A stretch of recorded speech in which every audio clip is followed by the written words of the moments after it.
ಏನ್ ಮಾಯಾ, ಅರ್ಜೆಂಟಾಗಿ ಮಾತಾಡಬೇಕು ಅಂತಂದೆ?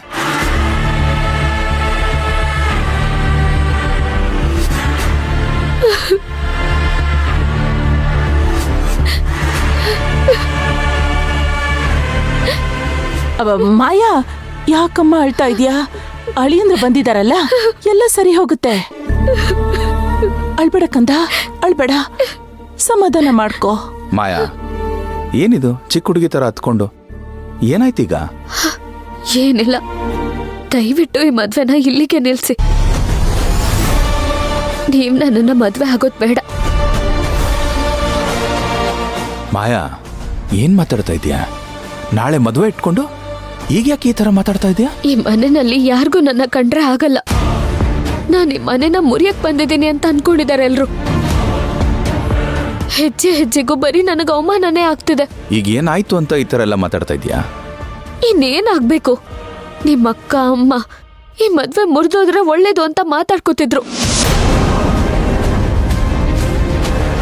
ಇದನ್ನೆಲ್ಲ ನಿನಗ್ಯಾರು ಹೇಳ್ದವ್ರು? ಬೇರೆಯವ್ರು ಯಾಕೆ ಹೇಳ್ಬೇಕು? ನಾನೇ ನನ್ನ ಕಣ್ಣಾರೆ ನೋಡಿದ್ದೀನಿ. ಇಷ್ಟೆಲ್ಲ ನೋಡಿದ್ಮೇಲೂ ನಾನು ನಿಮ್ಮನ್ ಮದ್ವೆ ಆಗ್ಬೇಕಾ? ನನಗಿದೆಲ್ಲ ಸಾಕಾಗೋಗಿದೆ. ಮಾಯ ಬಗ್ಗೆ ಹಾಗೆಲ್ಲ ಮಾತಾಡ್ಬೇಡಿ ಅಂತ ಎಷ್ಟು ಸತ್ಯ ಹೇಳಿದ್ರು ಇವ್ರಿಗೆ ಬುದ್ಧಿ ಬರಲ್ಲ. ಪಾಪ, ಇವಳೆಷ್ಟು ಬೇಜಾರು ಮಾಡ್ಕೊಂಡಿದ್ದಾಳೆ. ಇದೆಲ್ಲ ಇವತ್ತೇ ತೀರ್ಮಾನ ಆಗಲಿ. ನಾನು ಈಗಲೇ ಹೋಗಿ ನಮ್ಮ ಅಮ್ಮನ ಹತ್ರ ಯಾಕೆ ಈ ಥರ ಎಲ್ಲ ಮಾತಾಡಿದ್ರಿ ಅಂತ ಕೇಳ್ತೀನಿ. ಅಳಿಯಂದ್ರೆ ಒಂದ್ ನಿಮಿಷ. ಏನಾಯ್ತತೆ? ಬಿಟ್ಬಿಡಿ ಅಳಿಯಂದ್ರೆ, ಅವ್ರ ಹತ್ರ ಏನು ಮಾತಾಡಕ್ ಹೋಗ್ಬೇಡಿ. ಏನು ಮಾತಾಡೋದು ಬೇಡವಾ? ಇದನ್ನೆಲ್ಲ ಹೀಗೆ ಬಿಟ್ರೆ ಮುಂದೊಂದಿನ ಮನೆ ಅನ್ನೋದು ಮಸಣ ಆಗೋಗುತ್ತೆ. ಆದ್ರೆ ನೀವ್ ಹೋಗಿ ಅವ್ರ ಹತ್ರ ಮಾತಾಡೋದ್ರಿಂದ ಪರಿಸ್ಥಿತಿ ಬದಲಾಗಲ್ಲ. ನಾವಿಬ್ರು ಅವ್ರ ದೃಷ್ಟಿಲಿ ಇನ್ನೂ ಕೆಟ್ಟವ್ರಾಗ್ತೀವಷ್ಟೇ. ಹಾಗಾದ್ರೆ ನಾನೀಗ ಏನ್ ಮಾಡ್ಲಿ? ನೀವೇನು ಮಾಡೋದ್ ಬೇಡ. ನನಗೆ ಈ ಮದ್ವೆನೇ ಬೇಡ. ಮಾಯಾ, ಬೇಜಾರಲ್ಲಿ ಯಾವುದು ನಿರ್ಧಾರ ತಗೋಬೇಡ. ನಿನ್ ಬಗ್ಗೆ ಮಾತಾಡಿದ್ದು ಅಮ್ಮ ಮತ್ತೆ ಅಕ್ಕ ತಾನೆ. ನಾನು ಅವ್ರ ಹತ್ರ ಮಾತಾಡ್ತೀನಿ ಅಂತ ಹೇಳ್ತಿದ್ದೀನಲ್ಲ. ಅವ್ರು ಮಾತಾಡಿದ್ರು ಅಂತ ನಾನು ಈ ನಿರ್ಧಾರಕ್ಕೆ ಬಂದಿಲ್ಲ. ಮತ್ತೆ ಈ ಮನೇಲಿ ಊರಲ್ಲಿ ನಿಮ್ಗೆ ಆದಂತ ಮರ್ಯಾದೆ ಇದೆ, ಅದ್ ನನ್ನಿಂದ ಹಾಳಾಗೋದ್ ಬೇಡ. ನಿನ್ನಿಂದ ನನ್ ಮರ್ಯಾದೆ ಹಾಳಾಗತ್ತಾ? ಏನ್ ಮಾತಾಡ್ತಿದ್ಯಾ ಮಾಯಾ ನೀನು? ಅಲ್ಲ, ನನಗೊಂದು ಅರ್ಥ ಆಗ್ತಿಲ್ಲ. ಹೀಗೆ ಕೊಂಕಣ ಸುತ್ತಿ ಮೈಲಾರಕ್ಕೆ ಬರೋ ಬದಲು ಏನಾಗ್ತಿದೆ ಅಂತ ನೇರವಾಗಿ ಹೇಳು. ಅದು ದೊರೆಸ್ವಾಮಿ ಅವರು ನಾಳೆ ವಂಶಿಗೆ ಮದ್ವೆಗೆ ಉಡುಗೊರೆ ಕೊಡೋದಿಕ್ಕೆ ಒಂದ್ ಲಾರಿ ತುಂಬಾ ಐಟಮ್ಸ್ ತರಿಸ್ತಿದಾರಂತೆ. ಆದ್ರೆ ನಮ್ಮ ಹತ್ರ ಕೊಡೋದಕ್ಕೆ ಏನೂ ಇಲ್ಲ. ಎಂಗೇಜ್ಮೆಂಟ್ ಅಲ್ಲಿ ಆಗಿದ್ದೆ ಸಾಕು. ಮತ್ತೆ ಇದರಿಂದ ನಿಮಗೆ ಅವಮಾನ ಆಗೋದ್ ಬೇಡ.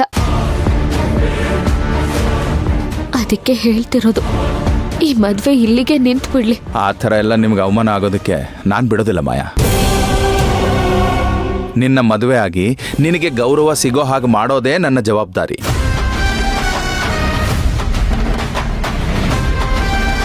ನನ್ನ ಮಾತು ಎಲ್ಲಿಗೆ ತಲುಪಬೇಕೋ ಅಲ್ಲಿಗೆ ತಲುಪಿದೆ. ಇನ್ನು ಈ ಮಾಯನ ತಡೆಯೋಕ್ಕೆ ಆ ದೇವರ ಕೈಯಿಂದನೂ ಸಾಧ್ಯ ಇಲ್ಲ.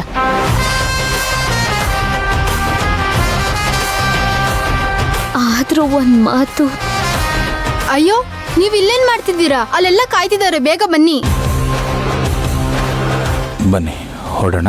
ಬಾಮ್ಮ.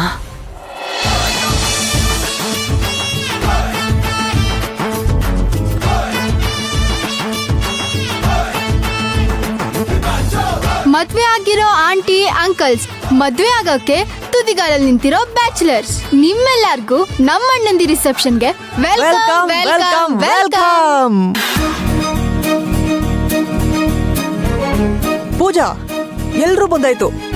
ಆದ್ರೆ ನಮ್ ಮದುವೆ ಗಂಡು ಎಣ್ಣೆ ಕಾಣ್ತಾ ಇಲ್ಲ. ನನಗ್ ಗೊತ್ತು, ನೀವು ಗಿರಿ ತರನೇ ಕಾಯ್ತಿದ್ದೀರಾ ಅಂತ. The most beautiful pairs in the city ಬರೋ ಸಮಯ. ಮೊದ್ಲಾಗಿ ನಮ್ಮನೆಯ ಹಿರಿಯಣ್ಣ, ಕಲಿಯುಗದ ಧರ್ಮರಾಯ, ಕೋದಣ್ಣಣ್ಣ ಮತ್ತು ಮಾಯಾ ಅತ್ಗೆ, ಪ್ಲೀಸ್ ವೆಲ್ಕಮ್.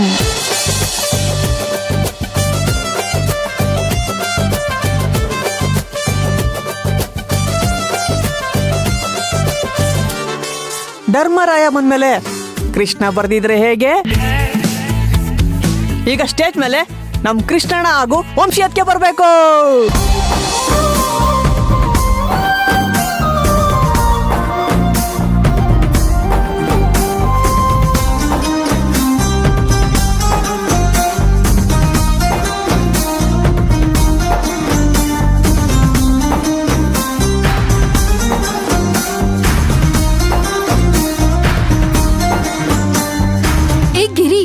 ಬರೀ ವಂಶೀಯತ್ಗೆ ಅಷ್ಟೇ ಬಂದಿದ್ದಾರೆ. ಕೃಷ್ಣಣ್ಣ ಎಲ್ಲೋ? ನಾನು ಅವನೇ ಹುಡುಕ್ತಾ ಇದ್ದೀನಿ. ಎಲ್ಲೋದ ಅಂತಾನೆ ಗೊತ್ತಾಗ್ತಾ ಇಲ್ಲ.